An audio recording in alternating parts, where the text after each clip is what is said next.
welcome to Fantasy Baseball Picks and Bets here on the Mayo Media Network.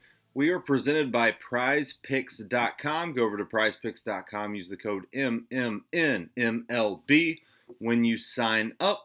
If you don't know much about Prize Picks, you're betting on fantasy players, overs or unders. You can parlay them together. We'll talk about it more in a second, but go check out PrizePicks.com. I'm your host, David Jones, on Twitter at TenaciousDJones. I'm with the FTN Network, FTN Bets, FTN Daily. Come on over tomorrow on Friday and check out the rest of the content. We have a huge MLB slate, a lot of teams to pick from, a lot of soft spots, and a lot of pitchers to pick from as well. It's going to be a wild Friday. They typically are. When you have this many games, you really have to nail it in MLB. So we were talking about Prize Picks, shows presented by Prize Picks.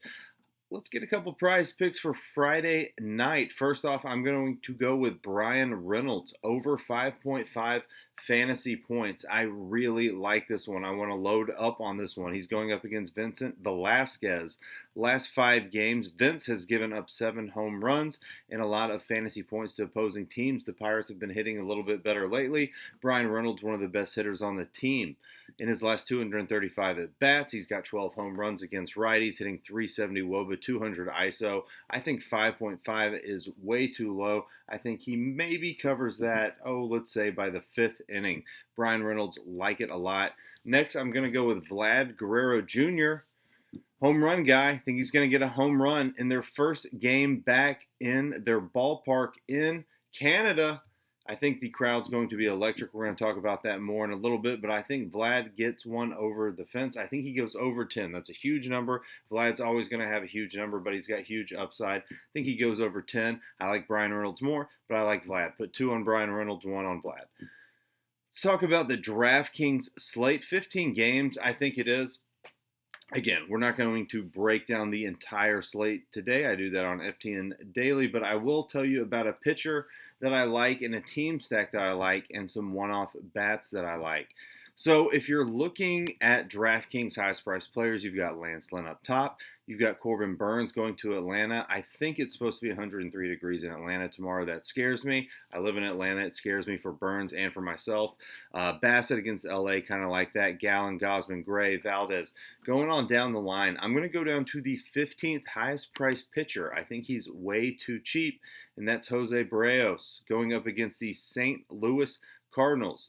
Keep an eye on him. He is in these trade talks. He might get traded away. Hopefully not before tomorrow. Hopefully not in the middle of the game. But after Scherzer went to the Dodgers tonight and Trey Turner went to the Dodgers tonight, Jose is going to be the next guy in line to potentially get traded. We're just going to have to see. But if he pitches against the St. Louis Cardinals, that'll be good. Maybe he's going to go out for one final audition before a contender picks him up. I think San Diego needs someone. They probably do too. They just lost out to Scherzer to the Dodgers, so maybe they go after him. We'll have to wait and see.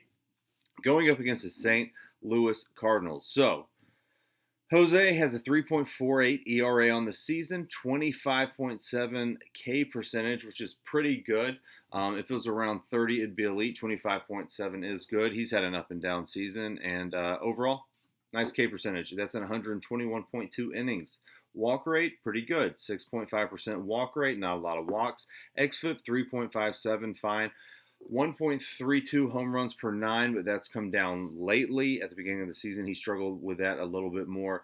2.69 walks per 9, as indicated with the 6.5 walk percentage. Look, I think he's going to be a good play, especially at that price. There's a lot of pitchers above him. You just hope to get the bats right, spend up on a stack. That's probably what we're going to be doing. I'll talk about them in a second.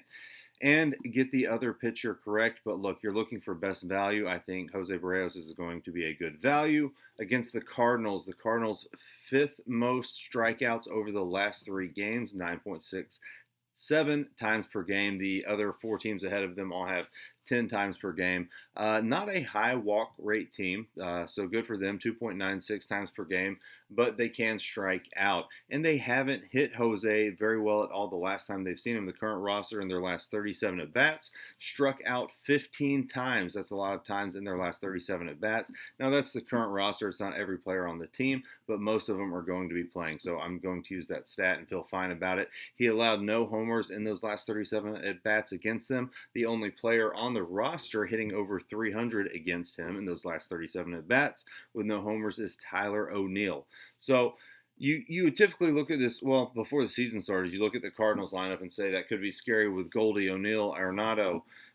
They've got some other nice pieces coming up there, but turns out they can't always put it together and they can't execute. I do like them better at home, the Cardinals usually, when they are at home, but Jose Barrios is someone I'm going to be using against them. A lot of that has to do with the price. Looking down a little bit further, I was looking at Tiki Toussaint, who's had a great starting 2 games, his last 2. Worries me a little bit, though, because I know a lot about Tiki. He is not as good as he is showing up the past couple games, but still a good pitcher. Like I said, it's going to be super hot in Atlanta. I worry about a lot of runs being scored there. Might pitch him, might not, don't know, undecided. Let's talk about our favorite stack for Friday night. A lot of stacks I like. You've got Matt Harvey on the bump. You can always target him. I think Pittsburgh's in a pretty nice spot. A couple other teams I like, but I'm probably going to be, I don't know how contrarian it's going to be, because the team I like is the Toronto Blue Jays, and they're obviously a very popular team overall, but you do have a big slate. They're expensive. It's not easy to fit them. Last night, they put up like 13 runs, but only 1 home run. Aren't going to win people money. And usually when you're that expensive, you have to put up a ton of runs to pay off. Obviously, you know that. But I think they can put a ton of runs up at the Rogers Center for their first time in nearly 2 years after the COVID pandemic. We're still during the COVID pandemic, but they're going to let them play.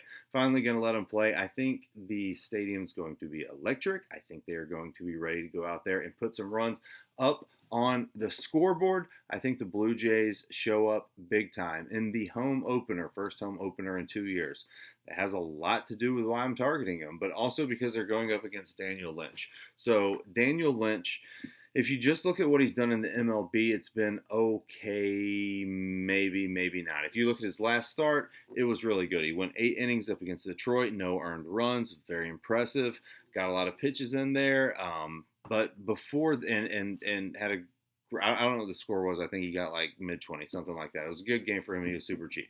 But if you look at the 8 innings before that in the majors, he gave up 14 earned runs in 8 innings and 18 hits. I think he got lucky against Detroit. He was not that. He wasn't that good in AAA. He was good. He wasn't as good as a no-hitter, not a no-hitter, no earned runs against Detroit. I think he's going to crumble in Toronto. 16 innings pitched, 7.88 ERA, 4.28 xFIP, 14.9% K, that's low, 2.81 walk, that's fine. In AAA, he was giving up 1.58 home runs per 9. In the majors, it hasn't been that extreme. His ground ball rate is fine, 45.6. I think they get to him pretty early. I think you're going to get a bullpen game. I think Toronto keeps laying it on. And I'm going to be playing the Toronto Blue Jays. Marcus Semien, going to be someone I'm looking at. They're going against the lefty. Daniel Lynch is a lefty. Marcus Semien, like him a lot. Teoscar Hernandez, love him. Might be my favorite bat.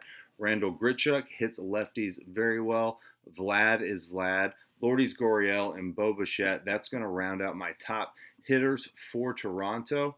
I can dig into the numbers with them, but they all hit lefties pretty well. Semien, Hernandez, Grichuk, Vlad. Those are your top 4. Gurriel, Bichette.